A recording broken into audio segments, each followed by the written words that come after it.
Billy, we gave ourselves a mountain to climb after the first half, but ultimately, was that a good point? It was a great point.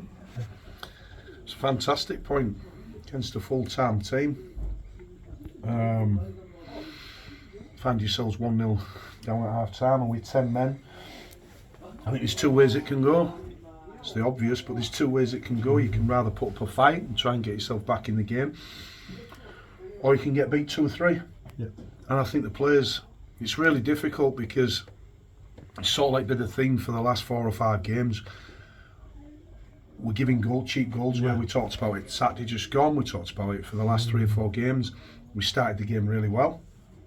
We started the game on the front foot. We were asking questions, and then we switch off at the back and we find ourselves 1-0 down because the goal was atrocious again. I mean, it's just a long ball back to front. We don't deal with it. It's in the back of our net, and we defended quite well up to then.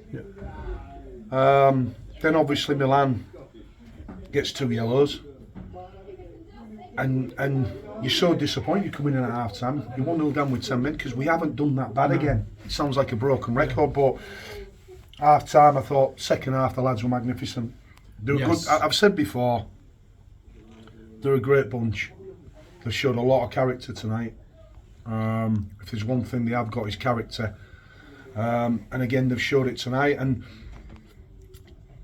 I thought we were doing the pushing. I thought we were asking the actual questions. When we were, like I said, we were asking a lot of questions. We were trying to force the game. Yes, they had a few flurries, but our keepers, both of them, because we're used to, they didn't have a great deal to do throughout the game, even the first half. They didn't have a great deal to do. But like I said, the frustrating thing is until we start correcting the individual errors, because all the goals have been individual errors the last 4 or 5 games. Until we start correcting them, it's going to be tough for us. Once we start doing that, we'll start winning football matches again. But we've just had a flurry at the minute where it's individual errors, which other teams are taking full advantage. Yeah, other teams are taking advantage, and they will do. But it happens. But we've really got to cut them individual errors out.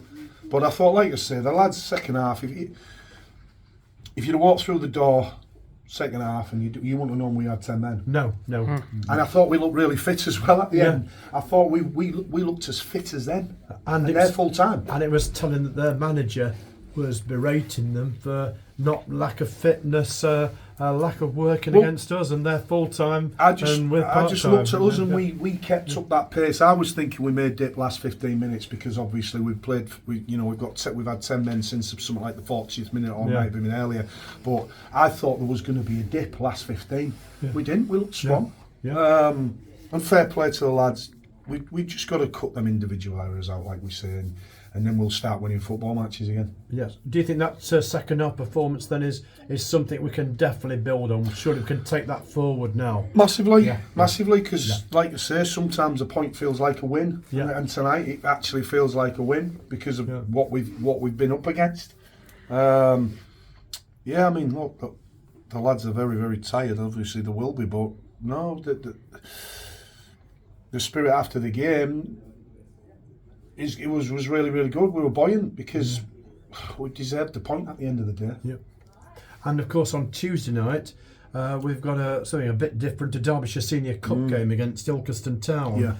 Is that a game how do you look at that? A game we don't really need, or a chance to give players a look at players who are not getting a full 90 minutes, a chance for them to get pitch time and for you to take a look at them? It's another opportunity for us to win a game.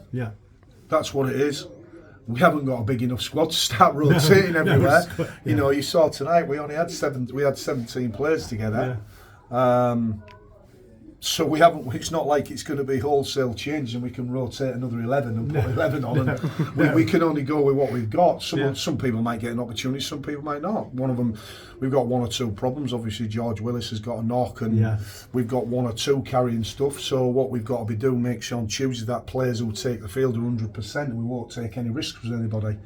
Sure. It'd be very foolish to do that because obviously the squad is really small at the minute. So. We'll pick the team. We'll pick the fittest 11. The ones who've got no knocks, and that's what we'll be picking on Tuesday.